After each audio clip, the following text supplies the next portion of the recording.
Балалық кезіміздегі ең керемет, тәтті және қол жетпейтін торттардың бірі сказка торты.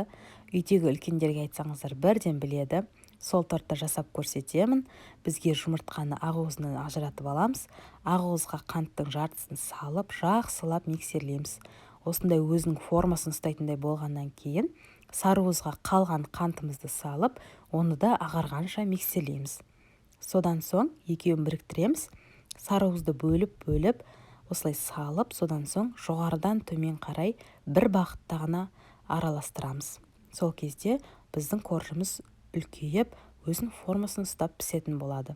Содан соң електен өткен оны да солай бір бағытта бөліп салып араластырамыз. Осындай әдемі өзінің формасын ұстаған массамыз дайын болған соң противеньге құямыз. Сосын қызып тұрған пеште пісіріп алатын боламыз. Коржымыз піскеннен соң сүлгі майлыққа орап, рулеттің формасын ұстайтындай етіп қоямыз.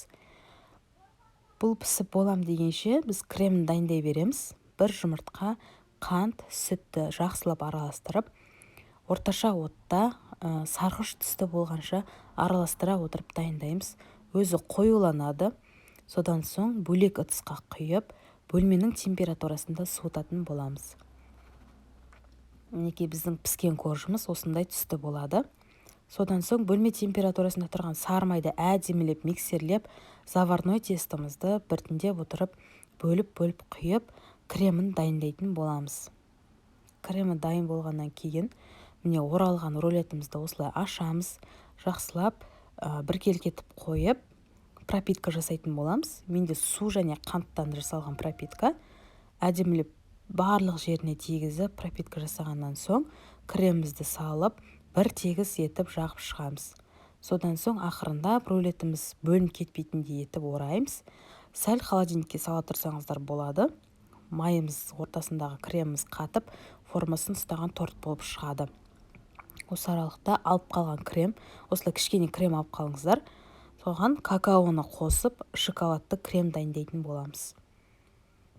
Осындай крем дайын болғаннан кейін тортымыздың бетіне, барлық жеріне теп-тегіс етіп осылай жағып шықсаңыздар болады. Одан кейін әрлеу өздеріңіздің қалауыңызша. Мен алып қалған кремдерден осылай үстіне қайтадан жағып шықтым. Гүл салдым, жапырақ салдым. Енді бұрынғы кездегі осы сказка тортының оформлениесіне барынша ұқсатқым келді. Жан-жағына өзінен қалған кішкене корждар болатын. Соны үгітіп, жан-жағына сеуіп шықтым. Әрлеуі барлығы өзіңіздің қалауыңызша, дәмі өзгермейді одан. Мінекей осындай торт шықты. Енді дәмі деген сол балалық кезде жеген сказка тортымыздың дәл дәмі болып шықты. Бұл тортты көбісі біле бермейді. Үйдегі үлкендерге айтсаңыздар бірден біледі. Өте керемет торттардың бірі. Жасап көріңіздер, өте оңай. Ұнаса лайк басыңыздар.